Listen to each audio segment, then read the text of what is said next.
Okay, children, today we will do chapter 5. I want you to first of all open page 8080. Now, if you see, there are 7 points written. We'll just have a read. First point is, a point is that which has no part. Suppose a point is there, it is basically saying केवल एक single point को होता है, जैसे अगर line होती है तो उसका हम part बना सकते हैं, point का कोई part नहीं होता है. A line is a breathless length. अगर कोई line है उसके बारे में कोई definition नहीं है तो वो line चाहे it can keep on going. It can keep on going. The ends of a line are points. A straight line is a line which lies evenly with the points on itself. A surface is that which has length and breadth only. अगर कोई surface है, अगर कोई planar surface है तो उसका हम बोल सकते हैं it has a length and breadth. The edges of a surface are lines.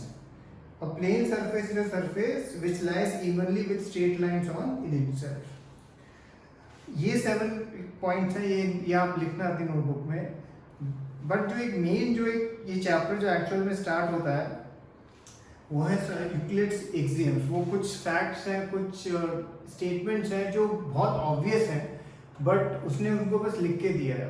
ठीक है, ये एक्सियम्स हम बाई चांस जब हम चैप्टर 6 करते हैं तो काफ़ी सारे हम एक्सियम्स को हमने ऑलरेडी यूज भी किया हुआ है.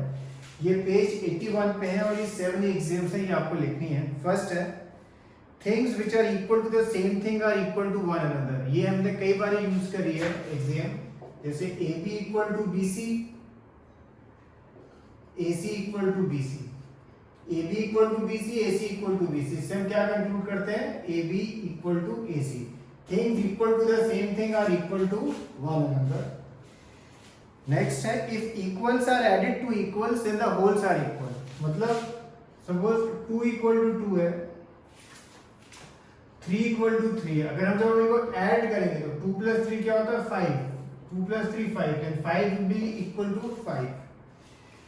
Things which coincide with one another are equal to one another. Coincide मतलब एग्जैक्ट एक दूसरे के ऊपर आ रहे हैं. सपोज ये पॉइंट ए और सी है, इसी के ऊपर अगर डी और ई भी अगर हम बनाते हैं तो ये पॉइंट्स क्या कर रहे हैं, coincide. The whole is greater than the part. Suppose कोई लाइन है, फुल लाइन है ए बी 7 सेंटीमीटर की, अगर हम उसका एक पार्ट लेते हैं डी जो यहाँ पे 3 सेंटीमीटर में, तो होल है A B will always be greater than the part. Things which are double of the same things are equal to one another. जैसे 7 equal to 7, अगर 7 का डबल 14 करेंगे, इसका भी डबल 14 करेंगे तो वो भी इक्वल होंगे. Things which are halves of the same thing are equal to one another. अगर 14 equal to 14 given, अगर आपने इसका हाफ किया तो 7 आएगा, इसका भी हाफ किया 7 आएगा और वो भी इक्वल होंगे. You must be thinking कि ये सब चीजें तो obvious है. Yes, these are obvious things, but he has just written these in the form of a statement. So just write these 7 statements on page 81. अब पेज 82 पे Euclid's ने 5 postulates दिए थे. We will just have a look at them. ये postulates भी आपको अपनी notebook में लिखने हैं. Question 1, postulate 1. A straight line may be drawn from any one point to any other point. Straight line के basically 2 पॉइंट होते हैं, एक पॉइंट स्टार्टिंग का, एक एंडिंग का. So from one point to the other point. Exam 5.1, given 2 distinct points there is a unique line which passes through them. अगर 2 distinct point हैं तो एक यूनिक, एक लाइन यूनिक होगी जो पास करेगी.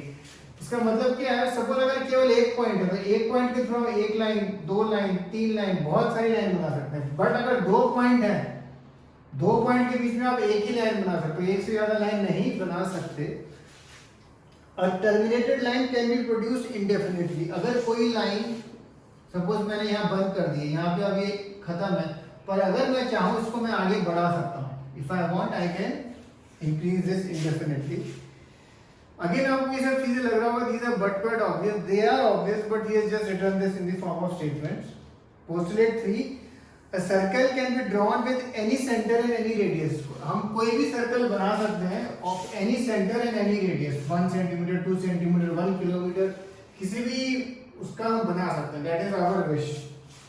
All right angles are equal to one another. चाहे आप ये छोटे साइज का बनाए चाहे बड़े साइज का बनाए, ये एंगल तो कितना रहेगा 90. ठीक है, तो all right angles are equal to one another. Postulate 5, if a straight line is falling on two straight lines, if a straight line is falling on two straight lines, makes the interior angles on the same side of it taken together less than the two right angles, then the two straight lines, if produced indefinitely, meet on that side in which the sum of angles is less than two right angles. So basically क्या मतलब है इसका? Suppose ये दो line है, ठीक है,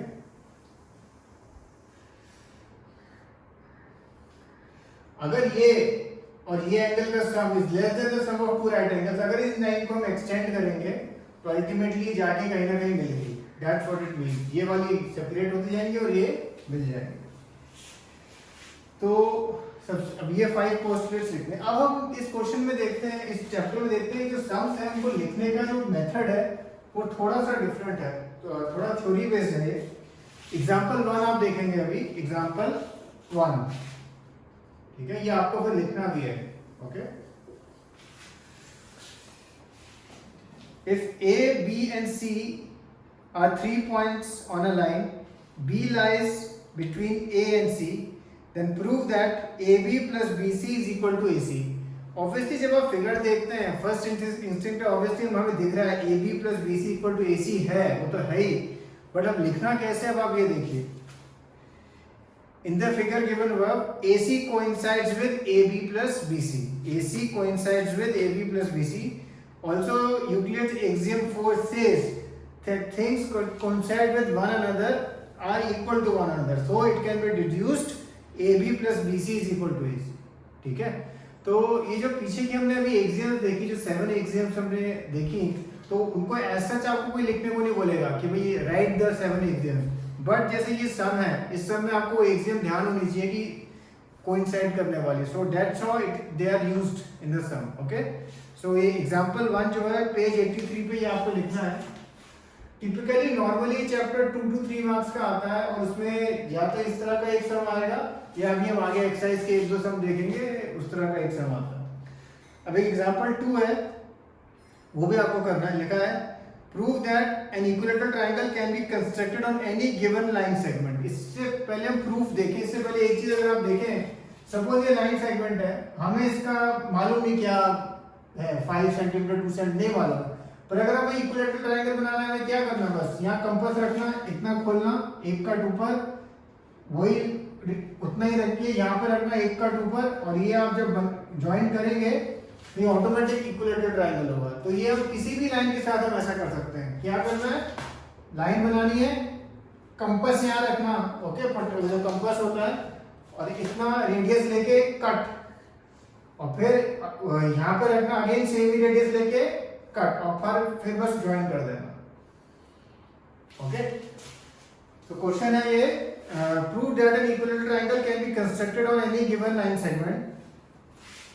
तो सबसे पहले तो आप ऐसे ही फिगर बनाना, ए बी बनाना, जितना मर्जी स्केल से, no need to use the scale, मतलब स्केल तो यूज करेंगे स्ट्रेट लाइन बनाने के लिए, but no need to measure, and then बस कंपास रख के इक्विलेटरल ट्रायंगल बना देना. Here you need to do some construction. You can construction जैसे मैंने बताया वैसे करना. ओके, अब इसका प्रूफ आपका स्टार्ट होता है यहाँ से. So now you have to prove that the triangle is equilateral, that is AB equal to AC equal to BC. ठीक है, सो इसका जो प्रूफ है ये उस स्टेप से स्टार्ट करना. कौन से स्टेप से, ये वाला, prove that triangle is equilateral, that AB equal to AC equal to BC. ऊपर का कंस्ट्रक्शन वो मैंने आपको जैसे बताया आप करना, एक लाइन बनाना, उतना रेडियस लेके एक कट ऊपर एक कट ऐसे. Okay, now we see the proof. AB equal to AC, since they are the radii of the same circle. Similarly, AB equal to BC, because radii of the same circle. From these two facts and Euclid's axiom, things which are equal to the same thing are equal to one another. So we can conclude AB equal to BC equal to AC. Okay? So यहाँ से लेके यहाँ तक लिख देना. ये है example 2. अब एक लास्ट थ्योरम हम देखेंगे इसमें, theorem 5.1. Two distinct lines can not have more than one point in common. Two distinct lines का मतलब है, सपोज एक लाइन ये है और एक लाइन ये है, या तो ये दोनों लाइन हमेशा सेपरेट रहेंगी और या अगर आगे मिलेंगे भी तो बस एक बार ही मिलेंगी, क्योंकि एक बार मिलने के बाद वापस वो जहां भी जा रही है वो सेपरेट हो जाएंगी। So they can not have more than one point in common. Okay, ये हमने इसको प्रैक्टिकली करके देखा। अब इसका प्रूफ देखें। Here we are given two lines L and M and we need to prove that they have only one point in common. अब हम क्या करते हैं, इसका प्रूव करने के लिए हम उल्टा सोचते हैं। हम बोलते हैं कि नहीं, चलो let them meet at two distinct points। तो वो कहता है for the time being let us suppose that the two lines intersect in two distinct points, say P and Q. So we have two lines passing through two distinct points P and Q. But this assumption clashes with the axiom that only one and one line can pass through two distinct point. वो जो हमने अभी exam देखी थी कि वही exam 5.1 that between two distinct points only one line can pass through. अगर हम ये assumption करते हैं जो इनकरेक्ट है, then it clashes with this. So this assumption that we started with that two lines can pass through two distinct points is wrong. From this we can conclude that two distinct lines cannot have more than one point in common. ये theorem 5.1 है page 85 पे और इसका एक proof भी है। तो ये आप जरा आप लोग लिख लेना, ये भी लिखना आपको। Exercise 5.1 the first question is basically true and false question, so just write once on your own. Question number 2 is of definitions and there very you must be knowing most of the definitions, but anyway like parallel lines which when produced indefinitely and they don't meet are known as parallel lines. Perpendicular lines which intersect at 90 degrees are perpendicular lines. Line segment, part of a line with end points, ठीक है, part of a line with end points is known as a line segment. Radius of a circle, the distance from the center of the circle to the circle या on the circle is known as radius of the circle. A square has all sides to be equal, all angles 90, diagonals are equal. So these are the basic definitions. Now question number 3, it is written, consider two postulates which are given below. Given any two distinct points A and B, दो point A and B, there exists a third point C which is in between them. अब वो C point कहाँ है उसके बारे में कोई information नहीं है, but है there is a point C which exists between A and B. फिर लिखा है there exists at least 3 points that are not on the same line, ठीक है। सेकंड स्टेटमेंट कह रहा है there exists at least 3 points which are not on the same line. वो same line पे नहीं है, वो ऐसा वो कह रहा है। अब वो उसके बारे में दो क्वेश्चंस करता है। Do this postulate contain any undefined terms, क्या कोई ऐसी टर्म्स है जिनके बारे में हमारे पास इंफॉर्मेशन पूरी नहीं है? यस, बहुत सारी है, स्पेशली सी हमें मालूम नहीं है लाइन में है कि लाइन में नहीं है, ऊपर है नीचे है। So yes, they contain undefined terms. Are these postulates consistent? Consistent मतलब क्या, are they talking about the same thing? Yes, they are consistent because दोनों 3 पॉइंट्स के बारे में बात करें, A B and C. Do they follow Euclid's postulates? No, they don't follow any Euclid's postulates that we know, that we have read about. So no, they don't follow the Euclid's postulates. So question number 4, if C lies between points A and B such that AC is equal to BC. Question number 4, if C lies such that AC equal to BC है, then prove that AC is equal to half AB. ये आपको prove करना है। Okay, सबसे पहले तो figure draw करना, ठीक है। आपको गिवन है AC इक्वल टू BC, ठीक है, AC equal to BC। Again ये हम सब स्ट्रेट अवे नहीं लिख सकते, लिखने का एक मेथड है। सो अगर आप देखें इसमें ऐसे लिखा है, यहाँ पे हमने यूज करके exam when equals are added to equals then wholes are equal। यहाँ में इक्वल था, AC और BC इक्वल था, तो हमने दोनों में क्या ऐड कर दिया, AC। जब दोनों में हमने AC ऐड किया तो AC प्लस AC हमें क्या मिलता है यहाँ पे अब 2AC, and BC plus AC अगर आप फिगर देखो, BC प्लस AC क्या होता है AB, और फिर 2 कहाँ जाएगा, दूसरी तरफ जाएगा। जब 2 दूसरी तरफ जाएगा देन यू कैन, जो हमको प्रूव करना था वो हमको मिल जाएगा। इस समय में इसको डायरेक्टली नहीं लिखना है, you have to write it with this method only, then only it will be considered as a proper solution.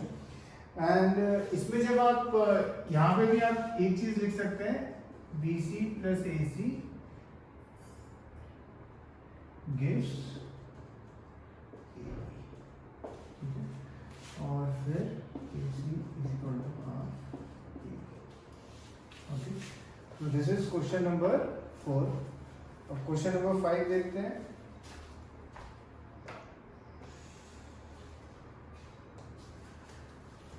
In question number 4, C is a midpoint of line segment AB. Prove that every line segment has only one and one midpoint.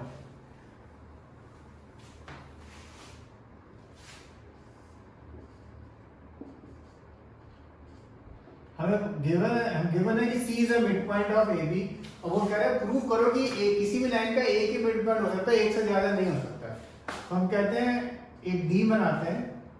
सबसे पहले हम given में लिखते हैं C is midpoint of AB and हम एक assumption करते हैं let D be also midpoint of AB. ठीक है, हमने उल्टा assume किया let D be also midpoint of AB. सबसे पहले C is midpoint of AB, तो हम क्या लिख सकते हैं AC is equal to half AB. अब हमने AC is equal to half AB हम लिख सकते हैं. Now if D is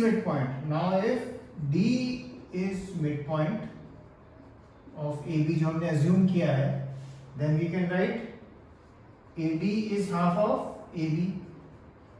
AC is equal to this, AD equal to this, then we can write by Euclid's axiom things equal to the same thing are equal to one another.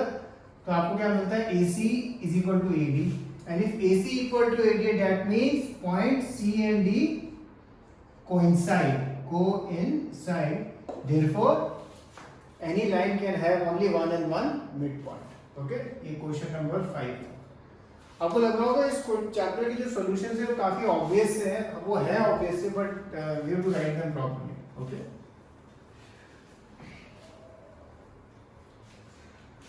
Question number 6.